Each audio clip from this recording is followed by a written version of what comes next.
જીગર,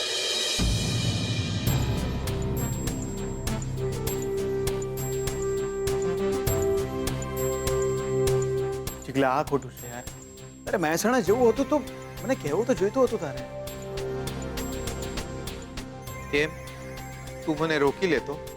હા, હું તારા માટે ડ્રાઈવર સાથે ગાડી મોકલતો ને. કઈ વાંધો નહીં બકા, હું લોકલમાં મેહોણા જતો રહે. અચ્છા સાંભળ, બા બાપુને મારા પ્રણામ કહેજે અને પલ્લુ અને ઝરણાને મારી યાદ આપજે. સારું, ચાલ જાઉં છું. માસી, જાઉં છું. સાચવીને જજે. હા,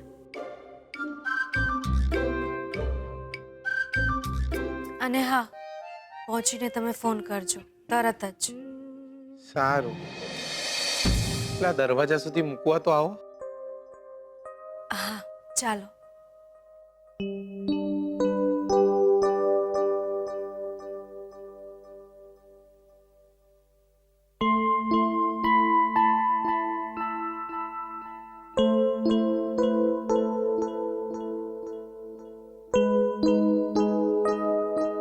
તમે કહ્યું પણ નહીં કે તમને મહેસાણા જવાનું મન છે. આમ અચાનક જ તમે.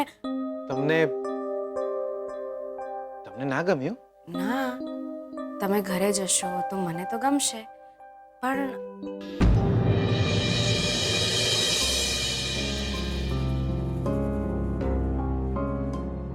સાંભળો, તમારું ધ્યાન રાખજો અને સમયસર જમજો. ભૂખ્યા ના રહેતા, મને નહીં ગમે. ઓહ,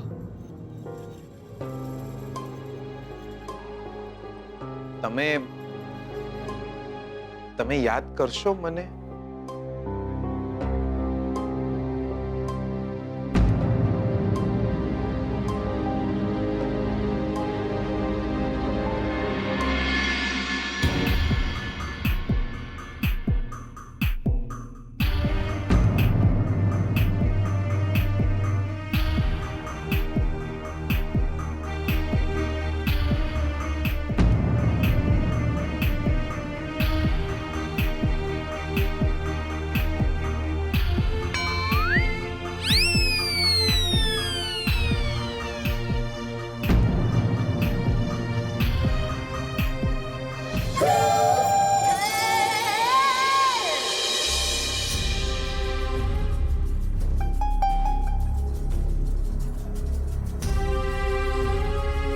આટલા વર્ષોમાં પહેલી વાર એવું બન્યું છે કે મેહોણા જવાનું મન ઊંચું થાય છે.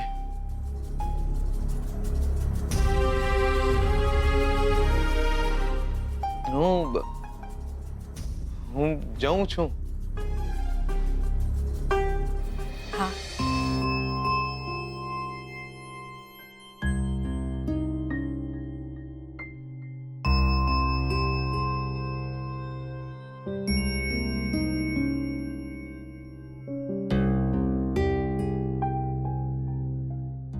શોધન બેટા,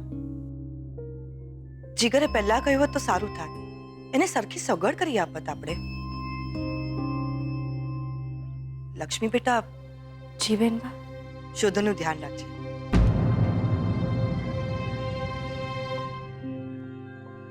ને તમે બંને જણા સમયસર જમી લેજો.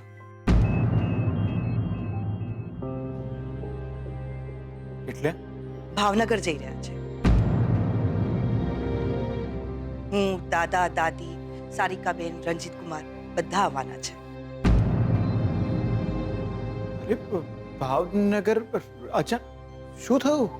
મને પણ હમણાં જ ખબર પડી. પપ્પાજીએ કહ્યું ત્યારે. ગિરધર કાકા ખરા ને, એમના ફોઈ ગુજરી ગયા છે. તમારે જવું પડે એમ છે.